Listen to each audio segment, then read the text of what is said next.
नमस्कार। संधि विषयक पाठ्यक्रम के तृतीय सप्ताह में आपका स्वागत है। तृतीय सप्ताह का आज 13वां व्याख्यान होगा। अर्थात तृतीय सप्ताह का यद्यपि यह दूसरा व्याख्यान है, किंतु व्याख्यान के क्रम में यह 13वीं संख्या का व्याख्यान है। आज का विषय है वृद्धि संधि।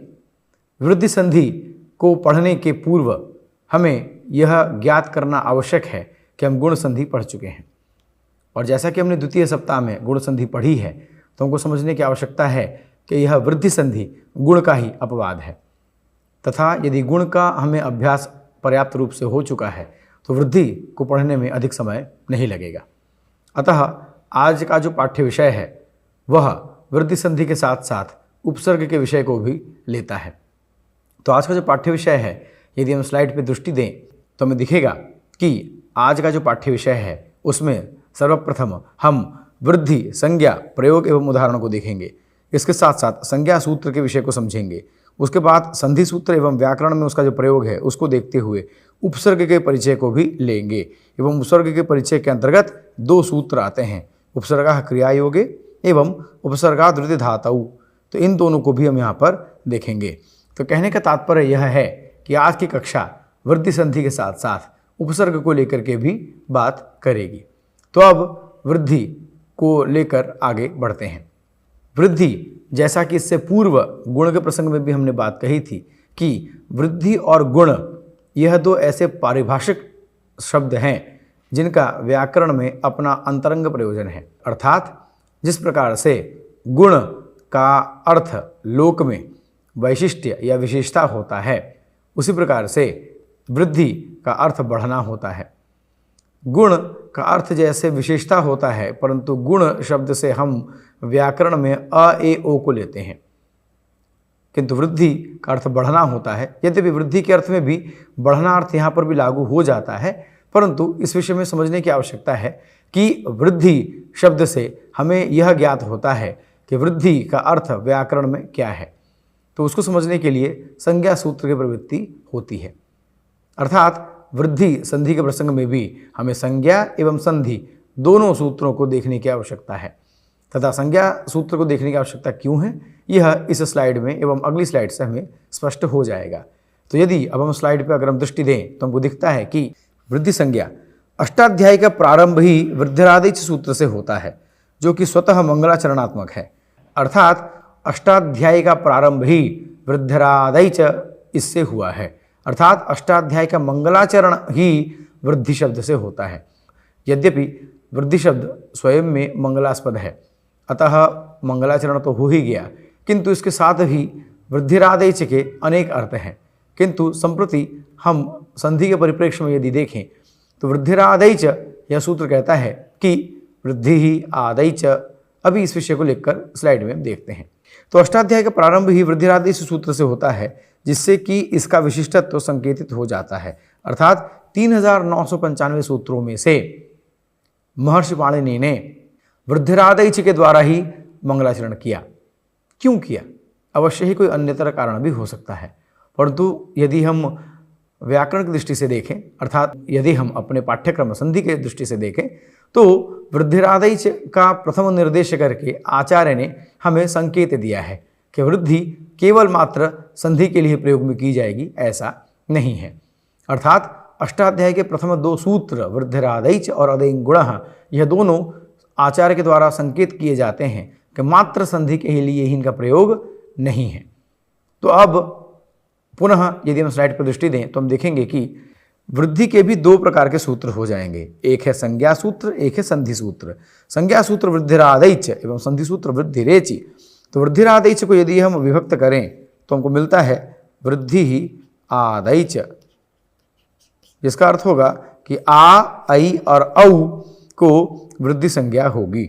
अर्थात व्याकरण में जब भी वृद्धि संधि का विधान होगा तो आ, ऐ या औ आदेश ही आएगा। अर्थात व्याकरण में वृद्धि शब्द का अर्थ हुआ आ, ऐ, औ, जो कि लोक के वृद्धि शब्द से भिन्न है। यहाँ पर ध्यान देने की बात है, ध्यातव्य है कि यहाँ पर भी आ का अर्थ आर एवं आल हो जाता है। यहाँ पर स्मरण करेंगे हम उर्ण रपरः सूत्र को, जो कि गुण के प्रसंग में हमने देखा था। कि जब भी आ आदेश होगा तो आ अपने साथ र या ल लेकर के आएगा। यह विषय आगे के उदाहरण से और अधिक स्पष्ट हो जाएगा। अस्तु, अब अगर हम अगली स्लाइड देखें तो हमें दिखता है कि गुण के समान वृद्धि का भी अपना स्वकीय विशिष्ट महत्व है। जैसा कि हमने भी बात भी की कि वृद्धि मात्र संधि के लिए प्रयोग नहीं किया जाता। वृद्धि का प्रयोग सिद्धियों में बहुत्र प्राप्त होता है, विशेषतः सुबंत एवं तिङन्त की सिद्धियों में। जैसा कि हम स्लाइड में दिए हुए तीनों उदाहरणों से वृद्धि के प्रयोग को समझेंगे। जैसे कि जो प्रथम उदाहरण हमें दिख रहा है वह है पठ धातु से घय प्रत्यय की प्राप्ति का। पठ धातु से घय प्रत्यय आया तथा घय चूंकि यित है तथा यित होने के कारण यहाँ पर आदि वृद्धि हो जाती है अचोणिति सूत्र के द्वारा। तो वृद्धि होने के कारण पाठ और य भावे सूत्र के द्वारा पठ धातु से घय प्रत्यय आता है तथा घय के यित होने के कारण यहाँ पे पठ का पाठ हो गया एवं यित होने के कारण घ यहाँ चला गया एवं घ की लशक व तद्धित से इत संज्ञा हो गई। जैसा कि हमने इत संज्ञा के प्रसंग में देखा है तो अ बचा, घ और य चले जाने के कारण यानी घित और यित होने के कारण यहाँ पर अ बचा। तो पाठ और अ, अब यहाँ पे अनुबंध लोप से अ हो जाता है। अनुबंध लोप का अर्थ हुआ कि इत संज्ञा होना तथा लोप होना। इत संज्ञा होकर के जो लोप होता है उसी को एक शब्द में अनुबंध लोप कहते हैं। अर्थात जिस प्रकार से हम ये कह सकते हैं कि जहाँ पर पढ़ाई की जाती है वह विद्यालय है। अगर डिग्री सेक्शन की पढ़ाई हो तो महाविद्यालय। अगर ऐसा स्थान हो जहाँ पर अनेक जगहों से लोग आकर पढ़ते हैं, अनेक विषय पढ़े जाते हैं, तो विश्वविद्यालय। अर्थात बहुत लंबे शब्द की अपेक्षा एक शब्द से लंबे अर्थ का बोध हो जाए, यह ज़्यादा श्रेयस्कर है। उसी प्रकार से व्याकरण में अनुबंध लोप का अर्थ होता है इत संज्ञा होना तथा लोप होना। तो इत संज्ञा होकर जो लोप हुआ, यह जो पूरी प्रक्रिया है, इसी को एक शब्द में अनुबंध लोप कहा जाता है। जैसे कि घय में अशेष रहता है, अर्थात घ की संज्ञा हुई, लोप हुआ, यहाँ की संज्ञा हुई, लोप हुआ। तो यह पूरी प्रक्रिया को हम एक शब्द में अनुबंध लोप कह सकते हैं। अस्तु, अब पुनः स्लाइड पर अगर हम ध्यान दें तो हमें दिखेगा कि पाठ और अ, अब यहाँ पे पाठ और अ यहाँ पर अतोपधाया द्वारा वृद्धि हो जाती है। वृद्धि होकर के पाठ यहाँ पर बन जाता है। तो वस्तुतः यह जो पाठ बना है यह अतोपधाया द्वारा वृद्धि होने के कारण बना है तथा अतोपधाया वृद्धि करता है क्योंकि यह प्रत्यय यित है, इसीलिए। अर्थात यित प्रत्यय होने के कारण यहाँ पर वृद्धि हो जाती है और पाठ रूप निष्पन्न हो जाता है। यद्यपि यह सिद्धि आपको सुबंत में, तिङन्त में, कृदंत में इत्यादि में मिलेगी। तो यहाँ पर यह देने का तात्पर्य क्या है? तो यहाँ पर यह देने का तात्पर्य मात्र इतना है कि वृद्धि का प्रयोग मात्र संधि के लिए नहीं होता, अपितु वृद्धि का प्रयोग संधि के अतिरिक्त वृद्धि कार्य द्वारा रूपों की सिद्धियों में भी होता है, पदों की सिद्धियों में भी होता है। जैसा कि हमने पाठ में देखा, तो पाठ यह जो शब्द है, यह जो पद है, इसकी मूल धातु है पठ, किंतु पठ का पाठ हो जाता है वृद्धि होने के कारण, और ये वृद्धि होती है ये तो होने के कारण। तो अतः हमें ये समझने की आवश्यकता है कि वृद्धि मात्र संधि के लिए नहीं अपितु पदों की सिद्धि के लिए भी समान रूप से उपयोगी है। जैसा कि अगर हम द्वितीय उदाहरण देखें तो हमें दिखेगा स्लाइड में कि क्री णुल, णुल में णुल्तचो सूत्र के द्वारा णुल प्रत्यय आता है जिसमें वू शेष रहता है तथा वू को यवोर नाकऊ से अक आदेश हो जाता है, और अक आदेश होने के कारण क्री का यहाँ पर कार हो जाता है। कार होने के कारण चूँकि ये णित है, णित होने के कारण यहाँ पे क्री का कार हो जाता है तथा कार होने के कारण यहाँ पर कार का रूप सिद्ध हो जाता है। अभी अचोणिति सूत्र के द्वारा वृद्धि हो जाती है। तो अचोणिति सूत्र वृद्धि इसलिए कर पाता है क्योंकि णुल जो है वह एक ऋणित प्रत्यय है। अस्तु, णुल ऋत प्रत्यय है वह तो ठीक है, परंतु ऋणित प्रत्यय होने के कारण जो वृद्धि हुई, वृद्धि से री को आर आदेश हो जाता है। यहाँ पर री को आर आदेश हो जाता है। यहाँ पर ध्यान देने की बात यह है कि री को आ आदेश के साथ र कैसे हुआ, तो र आदेश उरण र सूत्र के कारण होता है, जैसा कि इसके पहले हमने गुण के प्रसंग में देखा था। अस्तु, तो यहाँ पर भी वृद्धि कार्य हुआ, तो यहाँ पर वृद्धि संधि नहीं हुई, यहाँ पर वृद्धि कार्य हुआ। अर्थात वृद्धि कार्य करने के लिए हमें वृद्धि संज्ञा विधायक सूत्र की आवश्यकता है, इसीलिए वृद्धि संज्ञा सूत्र अलग है, वृद्धि संधि सूत्र अलग है। जैसा कि तीसरा उदाहरण स्लाइड में अगर हम देखें तो वहाँ हमको दिखेगा कि उपगु अण, यहाँ पर अण से अशेष रहता है। अब यहाँ पे ये भी ऋणित हो गया, ऋणित होने के कारण यहाँ भी वृद्धि हो जाती है। वृद्धि होने के कारण उपगु के उ को औ हो जाता है, औ होकर के इस प्रकार से औपगव रूप की सिद्धि हो जाती है।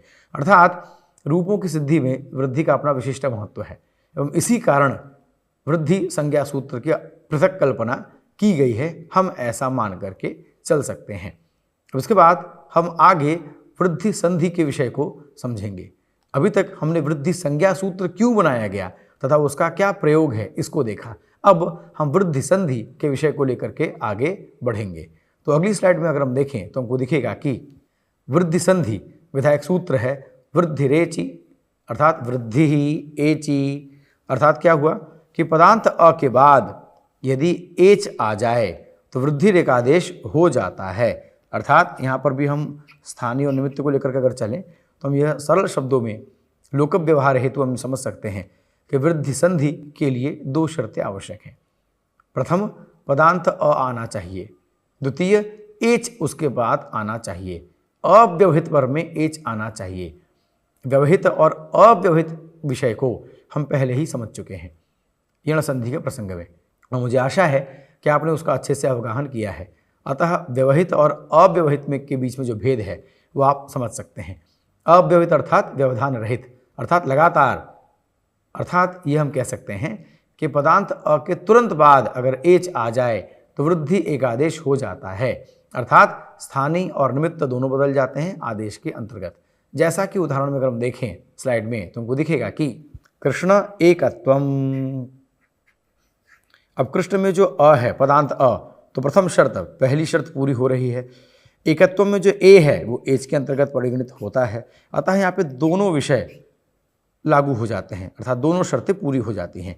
कृष्ण पदांत अ भी आ गया, उसका एकत्व में एच भी आ गया, तो अ और ए मिलकर के हो जाता है आई।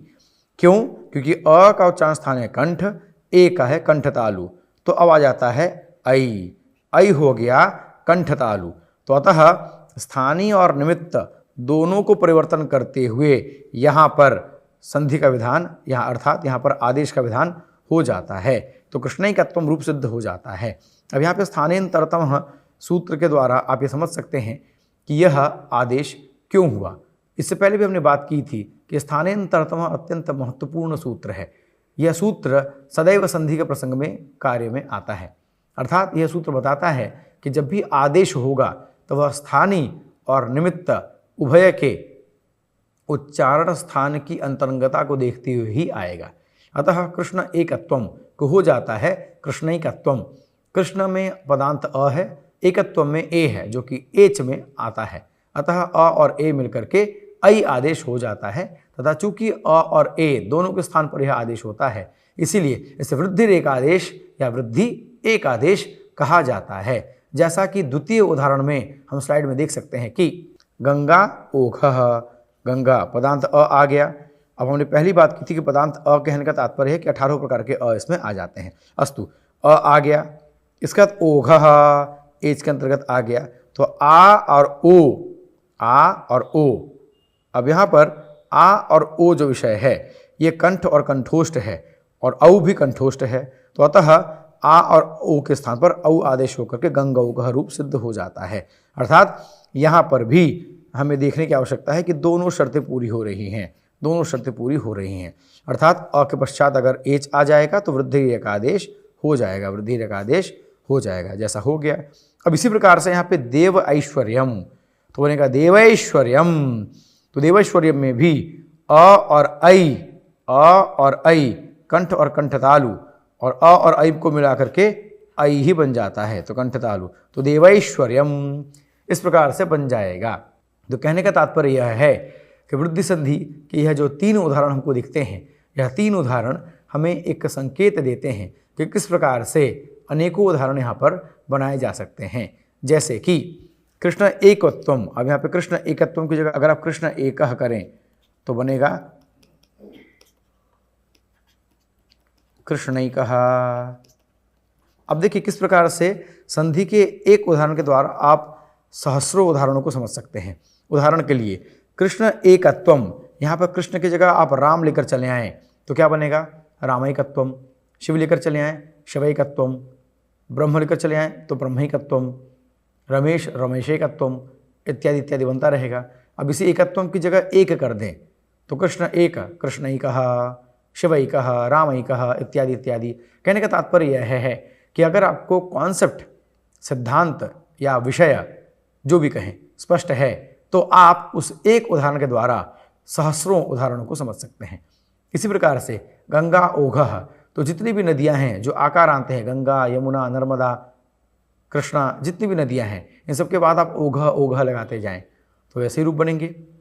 गंगा ओघः, कृष्ण ओघः, नर्मदा ओघः, यमुना ओघः इत्यादि इत्यादि बनेंगे। इस प्रकार से इसके भी अनेक उदाहरण बन सकते हैं। इसी प्रकार से देव ऐश्वर्यम, अब देव के स्थान पर यदि हम शिव लेकर आएँ तो शिव ऐश्वर्य, शिवैश्वर्यम, रमेशैश्वर्यम, रामैश्वर्यम, दुर्गैश्वर्यम बनेगा। तो इस प्रकार से हमें अनेकों उदाहरण प्राप्त हो सकते हैं। तो इस प्रकार से वृद्धि संधि का जो उदाहरण है वह बताता है कि पदांत अ के बाद अगर एच आ जाए तो वृद्धि रेखादेश हो जाता है, जैसा कि हमने देखा। तो अब अगर हम अगली स्लाइड पर ध्यान दें तो उस पर जाने से पूर्व हमें पुनः अवलोकन करने के लिए समझने की आवश्यकता है कि वृद्धि संज्ञा और वृद्धि संधि में क्या भेद है। वृद्धि संज्ञा विधायक जो सूत्र है वह है वृद्धिरादैच। यह सूत्र क्या कहता है? यह सूत्र कहता है कि आ, ऐ और औ को वृद्धि संज्ञा होती है, अर्थात आ, ऐ और औ को वृद्धि कहा जाएगा। अब यहाँ पे आ से आर और आल दोनों ले लेंगे। इसके लिए गुण संधि आपने पढ़ी है तो अब इस विषय को आप जानते हैं।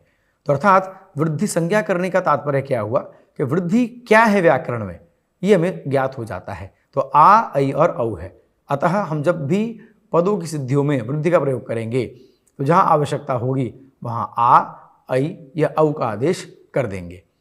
और आ के स्थान पर आर, आल भी आ सकता है उरण रपर की सहायता से, अस्तु, जैसा कि हमने उदाहरणों में देखा। तो इसलिए वृद्धि संज्ञा विधायक सूत्र पृथक है। अब वृद्धि संधि विधायक सूत्र क्या कहता है? वृद्धि संधि विधायक सूत्र यह बताता है कि यदि अ के बाद, पदांत अ के बाद एच आ जाए तो वृद्धि एक आदेश हो जाता है, जैसे देवैश्वर्यम, गंगौघः, कृष्णैकत्वम इत्यादि इत्यादि इत्यादि इत्यादि। तो ये सारे रूप यहाँ पर बन जाते हैं। एवं संज्ञा और संधि सूत्र पृथक करने के पीछे कारण क्या है? कारण यह है कि वृद्धि मात्र संधि हेतु ही प्रवृत्त नहीं होती। वृद्धि का कार्य बहुत्र व्याकरण में प्राप्त होता है, और बहुत्र जब व्याकरण में प्राप्त होता है तो वहाँ पर समस्या न हो, इस समस्या से बचने के लिए संज्ञा और संधि पृथक पृथक सूत्र की परिकल्पना आचार्य पाणिनि ने की है। अब वृद्धि संधि को समझने के बाद अब इसी प्रसंग में हम उपसर्ग के विषय को लेकर के चलेंगे, तथा उपसर्ग को विषय को लेकर चलने के लिए अब जो वर्तमान स्लाइड है हम इस पर ध्यान देंगे, जो कि उपसर्ग के विषय को बताती है। तो वर्तमान स्लाइड पर अगर हम ध्यान दें तो हमें दिखेगा कि उपसर्गाः क्रियायोगे, उपसर्गाः क्रियायोगे, क्रियायोगे उपसर्गाः भवन्ति। अर्थात अब इसका क्या अर्थ हुआ? तो यहाँ पे देख सकते हैं आप कि कहा गया है कि क्रिया के योग में प्र आदि की उपसर्ग संज्ञा होती है। प्र आदि गण हैं, तो प्रादि गण में 22 पद हैं। तो सबसे पहले हम समझते हैं कि गण शब्द का क्या अर्थ है। गण शब्द का अर्थ होता है समूह। समूह अर्थात समूह उसे कहते हैं जहाँ पर एक से अधिक वस्तुएं विद्यमान हो, तो वह है समूह। और इसी समूह को गण भी कहा जाता है, राशि भी कहा जाता है, इत्यादि इत्यादि इत्यादि। जैसे ज्योतिष के अनुसार 12 राशियां हैं, तो यह 12 राशि, राशि अर्थात समूह, अर्थात यह 12 राशियां हैं। कहने का तात्पर्य यह हुआ कि दुनिया में जितने भी लोग हैं उनको हम 12 भागों में उनके व्यक्तित्व के अनुसार बांट सकते हैं, और प्रत्येक व्यक्तित्व को एक नाम दे दिया गया, तो वह हो गया राशि। अस्तु, ज्योतिष की कक्षा नहीं है, संधि की है। और तो संधि के प्रसंग में और व्याकरण के प्रसंग में इसी को हम कहते हैं गण, अर्थात जब एकाधिक उपस्थिति हो तो उसे कहते हैं गण। और इस प्रकार से महर्षि पाणिनि ने गणपाठ के द्वारा अनेक गणों की परिकल्पना की है, जो विभिन्न प्रयोगों में काम में आते हैं। अर्थात व्याकरण के विभिन्न प्रयोगों के लिए गणों की परिकल्पना की गई है, जो कि अपने अपने अर्थों को लेकर कार्य करते हैं। उसी में से एक उदाहरण है प्रादिगण।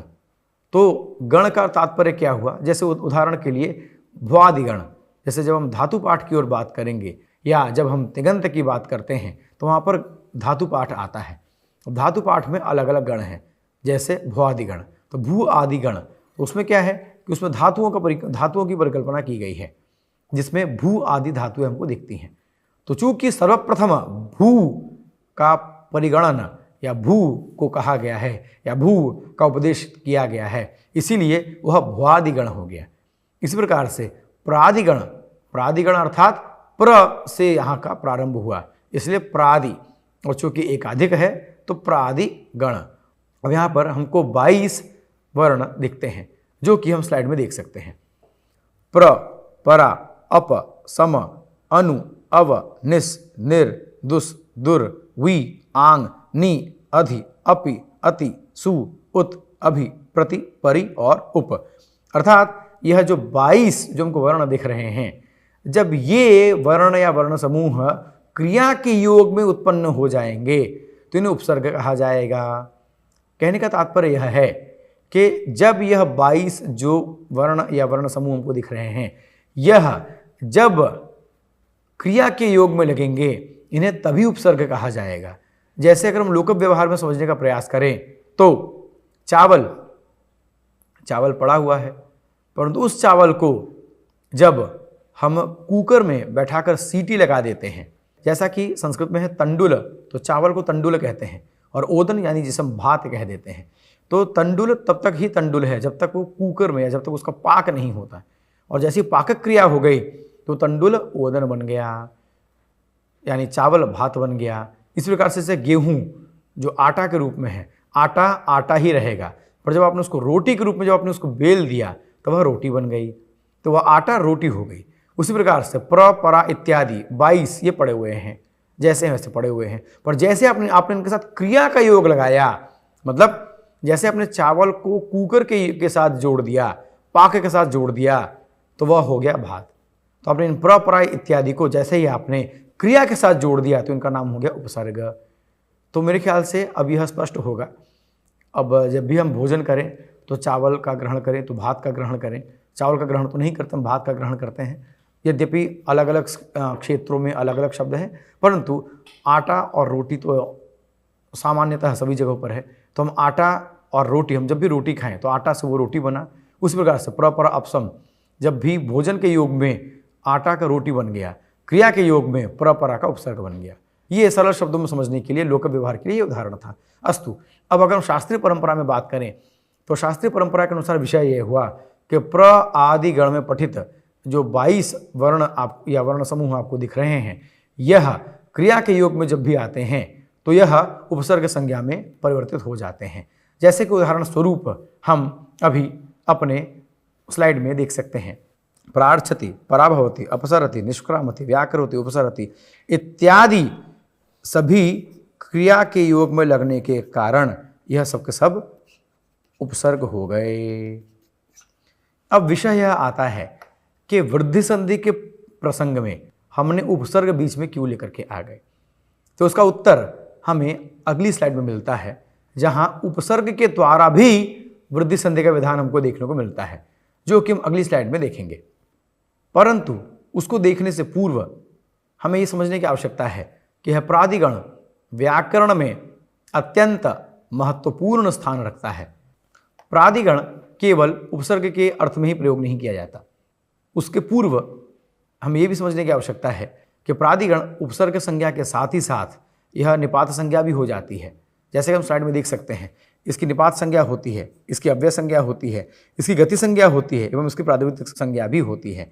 अर्थात इससे यह स्पष्ट होता है कि प्रादिगण का अत्यंत महत्वपूर्ण स्थान है संस्कृत व्याकरण में, एवं ये मात्र उपसर्ग संज्ञा करके ही चला जाए ऐसा नहीं है।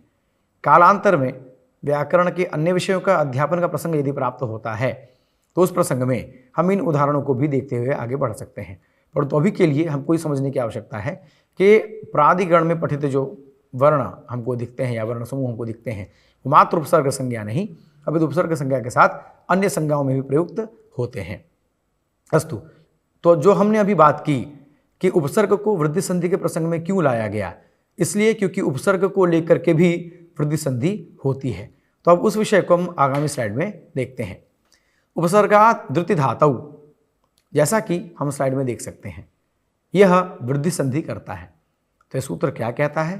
अब अगर हम स्लाइड में ध्यान दें तो हमको दिखेगा आत उपसर्गात वृत्ति धातोः वृद्धि, अर्थात यदि अकारांत उपसर्ग हमको मिल जाए नंबर 1, उसके बाद अगर ऋकार आदि धातु आ जाए तो यहाँ पर वृद्धि रेखादेश हो जाता है। यहाँ पर ध्यान देने की बात है कि प्रथम जो शर्त है अर्थात जो स्थानीय है वो है अकारांत उपसर्ग, अर्थात उपसर्ग ऐसा जिसमें अ से अंत होता हो। तो जो अ से अंत होने वाला उपसर्ग होगा उसी की यहाँ पर गिनती होगी। जैसे प्र पहली शर्त पूरी हो गई। ऋकार आदि धातु होनी चाहिए, तो ऋच्छति, तो ऋकार आदि हो गया, अर्थात दोनों शर्तें पूरी हो गई, स्थानीय और निमित्त दोनों की शर्तें पूरी हो गई। तो प्र ऋच्छति, तो प्र में अ आ गया, ऋच्छति में रि आ गया। तो अब यहाँ पर क्या होगा? वृद्धि रेखादेश। तो वृद्धि रेखादेश में क्या होगा? आर। अब यह र क्यों आया? उरण रपरः अस्तु। तो अ और रि को हो गया आर, तो प्र रि हो गया प्रार। अब जोड़ दीजिए वर्ण संहिता के द्वारा, प्रार्छति बन जाएगा। अब यहीं पर देखिए, अगर प्र की जगह अगर आप अप लेकर आएँ तो यहाँ भी बन जाएगा, अपार्छति बन जाएगा, क्योंकि अप भी एक अकारांत उपसर्ग है। अस्तु, कहने का तात्पर्य यह है कि अकारांत उपसर्ग के द्वारा भी वृद्धि संधि का विधान होता है, एवं यही कारण है कि वृद्धि संधि के प्रसंग में हमने उपसर्ग को भी जाना और उपसर्ग के साथ साथ उपसर्ग से किस प्रकार से वृद्धि संधि होती है इसको भी देखा उपसर्गात धृति धातु सूत्र के द्वारा, जहाँ पर अकारांत उपसर्ग के बाद यदि ऋकार आदि धातु आती है तो वृद्धि एकादेश हो जाता है। अब ध्यान देने की बात है, चूंकि अकारांत उपसर्ग है अर्थात पदांत में अ है, उसके पश्चात रि है, इसलिए वृद्धि एकादेश जब भी होगा तो आर रूप में ही होगा, जैसे प्रार्छति हमने यहाँ पर देखा। इस प्रकार से इसके अन्य उदाहरण भी बनाए जा सकते हैं।